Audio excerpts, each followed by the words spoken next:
नमस्ते, मैं डॉक्टर यश वेलनकर। मैं मनोचिकित्सा करता हूँ और जैसे एंग्जाइटी डिप्रेशन के लोग मेरे पास आते हैं, वैसे ही रिलेशनशिप इशू जिनमें रहते हैं, वैसे भी बहुत क्लाइंट मेरे पास आते हैं। वो जो डिफरेंट क्लाइंट आते हैं, उनकी स्टोरीज मैं यहाँ अब बताने जा रहा हूँ। तो मेरे पास अब ऐसे बहुत से कपल्स आते हैं जो शादी होने के बाद 2-3 बरस में डिवोर्स लेना चाहते हैं, या ऐसे बॉयफ्रेंड एंड गर्लफ्रेंड जो 2 बरस तक लिव इन रिलेशनशिप में रह रहे थे और अब ब्रेकअप करना चाहते हैं। मैं जब उनसे बात करता हूँ कि ये जो ब्रेकअप का या डिवोर्स का क्या कारण है, कौन सी वजह है, तो एक तो वजह झगड़ा वो अधिक होता है, और उसका एक कारण ऐसा होता है कि दोनों भी पार्टनर को ऐसा महसूस होता है कि हमें पहले जैसा प्यार एक दूसरे से होता था, वो अब ऐसे प्यार मन में आता नहीं है।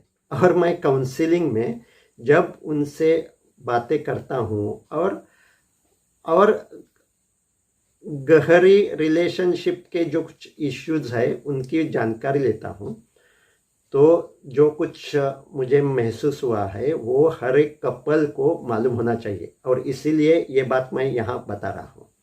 तो लिव इन रिलेशनशिप में या शादी होने के बाद, जब ये शादी नई नई थी, तो उस समय सेक्सुअल रिलेशनशिप में बहुत ही एक्टसी आती थी। वो जो काम तृप्ति थी वो बहुत ही अच्छी थी, बहुत ही आनंद मिलता था। लेकिन अब वो आनंद मिलता नहीं, और वो आनंद न मिलने की वजह प्यार कम हुआ है, ऐसा उन्हें लगता है। और उसके कारण मन में डिफरेंट फीलिंग्स आती है। तो जो कुछ दिन में बातें होती है, दूसरों के साथ रिलेशन होते हैं, तो वो शक बढ़ने लगता है।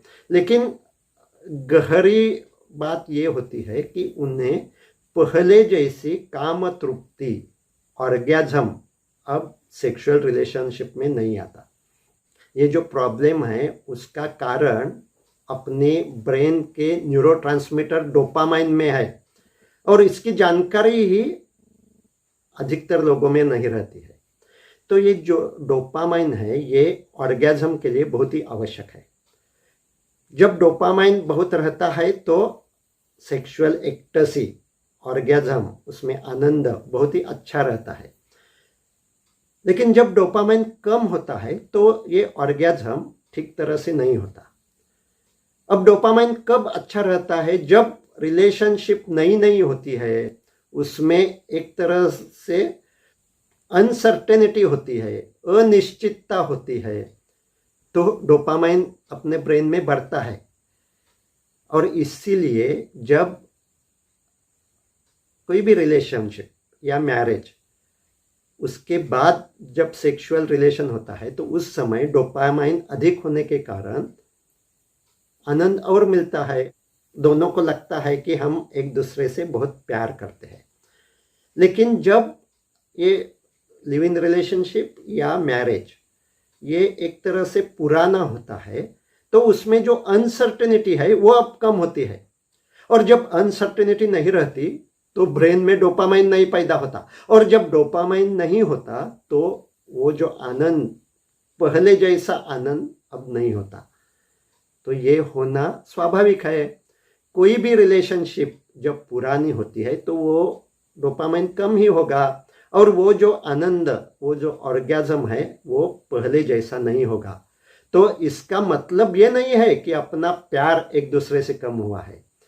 तो ये जब मैं वो कपल्स को बताता हूँ तो उन्हें ये एक्सपीरियंस होता है, ऐसा भी होता है।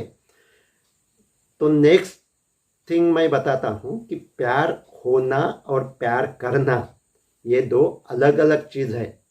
Love is emotion as well as verb.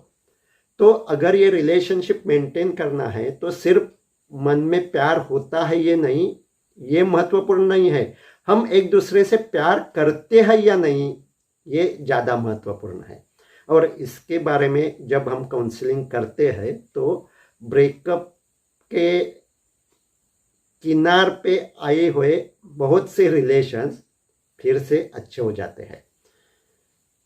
इसीलिए ये जानकारी हर एक कपल को होनी चाहिए और प्री मैरिटल काउंसलिंग में ही ये जानकारी होनी चाहिए कि सेक्सुअल रिलेशंस क्या क्या होते हैं, कैसे होते हैं, उसमें क्या क्या तकलीफ आ सकती है, उस पर कैसे सॉल्यूशंस हम निकाल सकते हैं और सेक्सुअल रिलेशंस में क्या क्या चेंजेस होते हैं, इसकी जानकारी अगर प्री मैरिटल काउंसलिंग में ही वो कपल्स को मिल गई तो ये जो डिवोर्स और ब्रेकअप के चांसेस बढ़ते हैं वो हम कम कर सकते हैं।